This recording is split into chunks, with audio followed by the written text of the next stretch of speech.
Hi, and welcome to HRS 5100, Introduction to Assistive Technology. I'm Carmen DeGiovane. This week we'll be focused on Module 7, Sensory Aids for Persons with Visual Impairments. But before we get to that, I thought I'd channel my inner Sheldon from Big Bang Theory and talk to you about a flag. This week, I have the Ohio State University flag. Imagine that. I have that here just because I thought it was kind of cool. But earlier in the day, I happened to listen to the State of the University address that was given by President Johnson. And there were two things that stood out to me. The first was innovation and entrepreneurship. And the second thing was service for the region, the state, the nation, and the world. And I may be mixing that up a little bit. But I thought those two concepts were important for this course. First, because all we're talking about is technology. And innovation and entrepreneurship are key, or I should say technology is key to innovation and entrepreneurship. And one of the things that I hope to see in the future is that we are no longer talking about assistive technology, but that we're just talking about technology. And one of the things that you can do as you go through this course, and then as you become assistive technology professionals, is to think about ways to translate new innovations into real world solutions. It may be commercialization, it may be the startup of a new company, or it just may be an innovation within a classroom, within a clinic, or out in the community. And it can be on a smaller level. But I just want you to have your minds thinking about what is the next innovation and how can you be an entrepreneur and translate it into something that's a useful solution.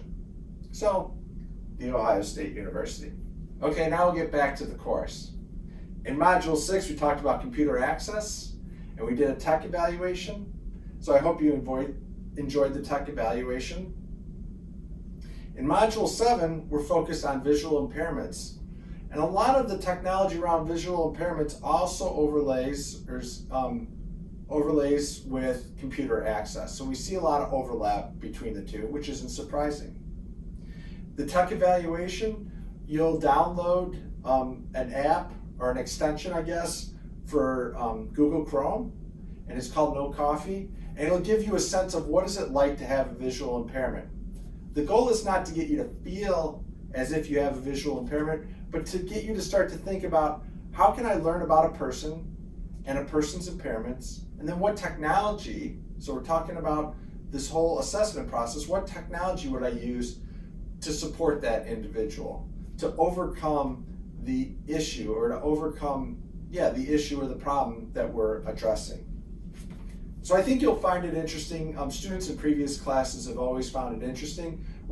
Part of the assignment is identifying the solution. When you identify the solution, also include a link to that solution in your post. In terms of this module, it's a special module because I have some bonus material. This is material that Sarah Anderson, who's she's an occupational therapist who's getting her PhD now. She created for me last semester, and I thought I would incorporate again this semester. And it gives you a little introduction to e-gaming, which we'll talk about more in assistive technology for sports and recreation, HRS 5450. This is also a plug for a course that she's putting together with the help of Dr. Amy Dara on e-gaming, and she'll have a number of components from this one module in that full course. So if this is an area you're interested in, look out for that course, e-gaming, in the summer of 2021. Okay, I'm going to wrap up with just a little discussion about a website that I found on the Disability Services website for The Ohio State University. And the reason I bring it up is because it's called the Beyond Compliance Toolkit. Not really a big fan of the name. They have a description a little bit later on, and I kind of like that name, Equity and Inclusion for Persons with Disabilities. The reason I bring it up is it has a lot of tools and technologies that you can use to support individuals with disability in the classroom. And the reason I think it's important for you is because as ATPs, you'll end up working with students, my guess, at young ages, in middle school, in high school, long before they get to the university setting. And you'll be able to support them and put the technology infrastructure in place for them that they'll need to go away to college, or when they're going away to college, going away to university, or taking their first job. And so check out some of the tools that are listed on the Disability Services website to get a sense of what an individual with a disability at a younger age may need and what they need to prepare for if they have plans to go to university. So I'll end there for this week. I hope you have a great week, and we have next week off. It's an open week, so we can all take a deep breath and relax for a little bit, and then we'll jump back in with Module 8. As always, reach out to me if you have any questions, either email, Carmen mail, or we can set up a Zoom call. Have a great week.